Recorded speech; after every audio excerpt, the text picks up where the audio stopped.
মধ্যপ্রাচ্যের চলমান উত্তেজনার মধ্যে নতুন করে কূটনৈতিক তৎপরতা শুরু হয়েছে। কয়েক দফা ব্যর্থ আলোচনা ও যুদ্ধবিরতির অনিশ্চয়তার পর আবারও আলোচনার টেবিলে ফেরার ইঙ্গিত মিলছে। আন্তর্জাতিক অঙ্গনে এখন প্রশ্ন, পরবর্তী পদক্ষেপ কি নেয় সংশ্লিষ্ট পক্ষগুলো? এই পরিস্থিতিতে ইরান যুক্তরাষ্ট্রের কাছে ৩ ধাপের একটি নতুন প্রস্তাব পাঠিয়েছে। সেই প্রস্তাব এখন পর্যালোচনা করছে যুক্তরাষ্ট্র প্রশাসন। হোয়াইট হাউস জানিয়েছে, বিষয়টি নিয়ে আলোচনা হয়েছে এবং শিগগিরই আনুষ্ঠানিক প্রতিক্রিয়া জানানো হতে পারে। ইরানের প্রস্তাবের প্রথম ধাপে রয়েছে সম্পূর্ণ যুদ্ধবিরতি। একই সঙ্গে ইরান ও লেবাননে আর কোনো হামলা না চালানোর নিশ্চয়তা চাওয়া হয়েছে যুক্তরাষ্ট্র ও ইসরায়েলের কাছে।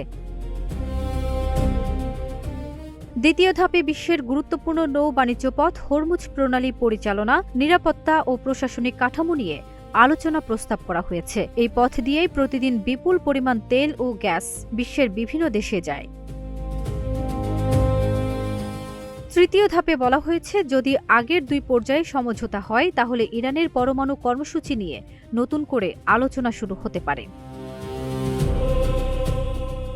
এর আগে পাকিস্তানের রাজধানী ইসলামাবাদে প্রথম দফা সংলাপ হলেও তা ব্যর্থ হয়। তাই নতুন প্রস্তাবকে ঘিরে কূটনৈতিক অঙ্গনে বাড়ছে আগ্রহ। সব মিলিয়ে এখন নজর ওয়াশিংটনের সিদ্ধান্তের দিকে। যুক্তরাষ্ট্র ইতিবাচক সাড়া দিলে নতুন সংলাপের পথ খুলতে পারে, আর তাতে কমতে পারে মধ্যপ্রাচ্যের উত্তেজনা।